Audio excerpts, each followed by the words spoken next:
Salut l'équipe, on se retrouve pour une nouvelle vidéo. Aujourd'hui, on va aborder le mouvement le plus bâclé de l'histoire du street lifting et du street workout. On va parler de la traction et on va aborder les 5 plus grosses erreurs que vous pouvez retrouver sur vos tractions. Je suis quasiment sûr que vous en avez au moins une ou deux à votre actif. Vous allez régler ça au plus vite et je vais vous dire comment faire. Je vous montre c'est quoi ces erreurs, je vous donne les solutions et après vous n'aurez plus aucune excuse pour performer. Allez, c'est parti. Ok les gars, donc aujourd'hui, on va aborder tous les petits secrets des tractions qu'on essaye de vous cacher, que les coachs essayent de vous cacher. Donc ne partagez pas cette vidéo parce qu'ils pourraient venir me trouver et me terminer. Donc c'est parti, on commence avec la première erreur. La première grosse erreur, c'est que tu n'es pas capable d'engager tes scapulas. Donc pour comprendre la traction, il faut comprendre que la traction, c'est un mouvement qui se déroule en deux phases. La première phase, ça va être un engagement des scapulas et ensuite tu vas tirer vers la barre. Donc il faut que tu sois capable d'engager tes scapulas pour pouvoir tirer avec ton dos, pour produire plus de force, pour ne pas tirer uniquement avec tes biceps. Pour ça, je te conseille d'engager d'abord tes grands dorsaux à l'échauffement, donc soit avec un élastique, soit à la poulie. Tu peux faire un tirage à la poulie haute, tu peux faire aussi des tirages à l'élastique, pour vraiment pouvoir sentir ton dos sur la traction. Tout ça sans te fatiguer, parce qu'on n'oublie pas qu'on reste à l'échauffement et que le but c'est pas de s'entamer pour la séance. Et ensuite, je te conseille de faire des tractions scapulaires juste avant tes tractions.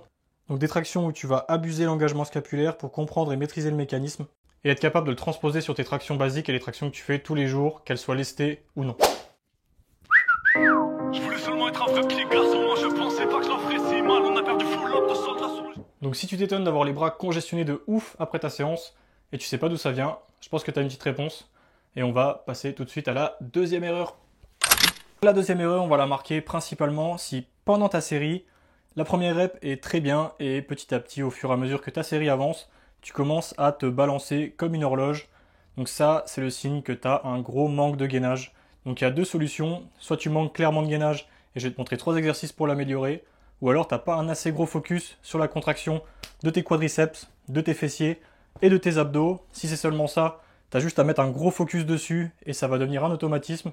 Et si tu manques de gainage, je te montre tout de suite 3 exos incroyables pour exploser ton gainage. Et on parle pas des crunchs de bodybuilder, on parle d'avoir une sangle abdominale ultra solide. Allez, c'est parti. Le premier exercice, ça va être un exercice ultra basique et ultra efficace. Ça va être le gainage planche. Je sais déjà ce que vous allez dire. Le gainage c'est trop facile, je fais 5 minutes. Donc, je vais vous montrer une variante, elle s'appelle la planche chinoise. Celle-là, je peux vous dire que vous n'êtes pas prêt de réussir à la maxer. Je vous montre ça tout de suite. Donc, vous allez avoir besoin soit d'un banc et d'une box, soit de 2 box, soit de 2 bancs. En fait, il vous faut 2 supports surélevés avec un espace vide au milieu d'environ 50 cm pour pouvoir placer le poids et de votre ceinture de lest. Donc, le but, ça va être de faire du gainage avec votre ceinture et de placer les poids en suspension dans le vide. Je vous montre ça tout de suite. Je suis même pas 17%, je suis même pas 17%, je suis même pas 17%. Avec cet exo, on contourne le problème du gainage qui est du coup au poids du corps. Donc tu peux ajouter une charge additionnelle et du coup trouver ta limite va être beaucoup plus compliqué. Et on passe au second exo, celui-là je le kiffe. Mon deuxième exercice, il va être beaucoup plus spécifique parce que du coup tu vas te retrouver accroché à la barre.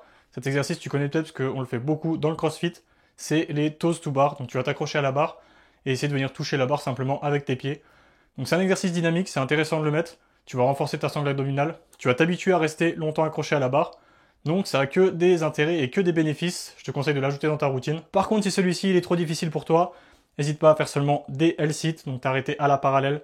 Petit à petit, tu vas augmenter l'amplitude et tu finiras par réussir à toucher la barre avec tes pieds. Et on passe au dernier. Celui-là, c'est une torture, mais il est incroyable. Donc le dernier, la roue à abdos, la hantise de tous les streetlifters qui la travaillent. Donc, 2 petites options. Soit tu le fais à genoux, soit tu le fais debout. Donc soit pied par terre, soit genou au sol.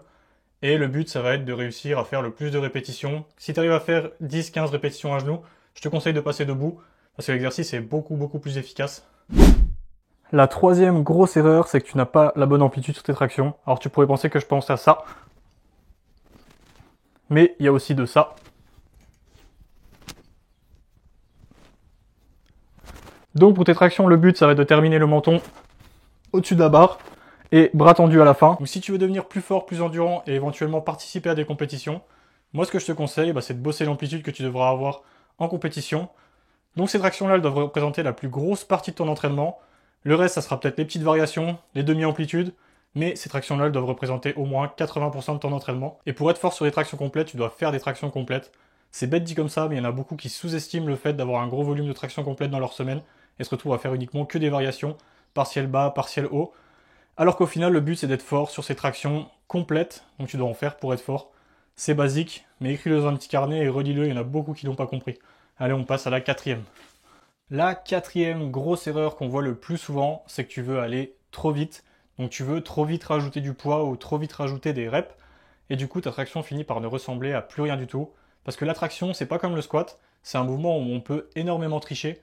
Donc si tu commences à faire tes séries et petit à petit à rajouter du keeping pour rajouter des poids, c'est absolument pas la bonne chose à faire. Parce que tu pars avec des mauvaises bases.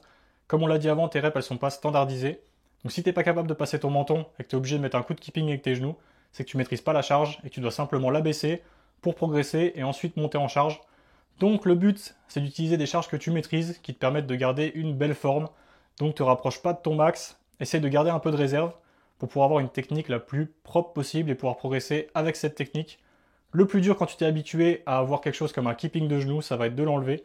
Donc si tu mets plusieurs mois à t'entraîner et à toujours mettre ce petit keeping de genou, tu vas mettre autant de temps à l'enlever et à t'habituer à ne plus le faire. Donc ça, c'est vraiment la pire chose. Donc entraîne-toi au standard, ne monte pas trop vite les charges, prends ton temps, soigne ta forme, deviens plus fort et ensuite tu pourras charger. Et là, par contre, tu vas nous faire des belles tractions qui seront maîtrisées, où il n'y aura pas de keeping, le menton passera, les bras seront tendus. Et là, on pourra appeler ça une vraie traction. Parce que ce genre de traction avec un keeping, c'est nos reps. Donc si tu t'habitues et que tu veux aller en compétition, ton premier essai, tu vas le louper à cause de ça et tu vas être complètement déstabilisé. C'est pour ça que je te conseille de t'entraîner au standard, donc de ne pas monter trop vite tes charges. Parce que ce qu'on recherche, c'est d'avoir un mouvement standardisé, donc sans keeping, un mouvement propre que tu peux reproduire à chaque séance. Et là, le keeping, c'est quelque chose de complètement dévastateur parce qu'il peut être plus ou moins important selon la séance. Donc tu peux te retrouver avec plus ou moins d'effets bénéfiques, donc tu n'auras aucun repère pour progresser et justement pouvoir augmenter le poids. Donc je te conseille de standardiser tes reps, être propre et surtout ne pas monter les charges trop vite. Prends ton temps, tu vas devenir fort. Et pour gagner un petit peu de temps, je te donne une astuce. On va dire que c'est une erreur parce que pour moi, les gens qui ne le font pas, c'est une erreur.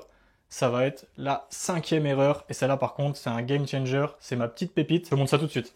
Donc la 5e erreur, elle joue un petit peu avec les règles. Ça va être le fait de ne pas utiliser son keeping de hanche. Donc le keeping de genou est totalement interdit en compétition. Par contre, un léger keeping de hanche est autorisé. Donc ça va être d'envoyer un léger coup de hanche en deuxième partie de tirage qui va t'apporter un tout petit peu d'élan et rendre ta traction beaucoup plus facile. Ça par contre c'est vraiment un game changer, ça m'a fait énormément progresser. Donc je vous montre tout de suite à quoi ça ressemble en vrai. Je voulais seulement être un vrai petit garçon, moi je pensais pas que je leur ferais si mal. On a perdu full lot de soldats sur le champ de bataille, j'ai gardé la foi et la mentale. Donc ça c'est une technique qui va plutôt être réservée aux street lifters, parce qu'en street workout, si tu commences à mettre un petit keeping, tu vas commencer à créer un balancier et tu vas te retrouver nos reps. Donc celle-là, je la réserve surtout aux street lifters. Et si tu commences à la maîtriser à la perfection, tu vas sentir des gains monstrueux sur tes tractions. Ça par contre, je te le garantis. Et vu que c'est autorisé, on va pas s'en priver. Ok, donc on a fait le tour des 5 plus grosses erreurs qui t'empêchent de progresser aux tractions.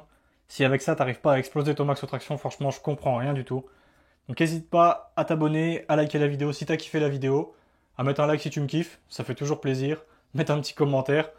Merci pour la force les gars, vous êtes toujours là au rendez-vous et ça fait vraiment plaisir. On se retrouve très bientôt pour une nouvelle vidéo. Prenez soin de vous comme d'habitude. Ciao la team!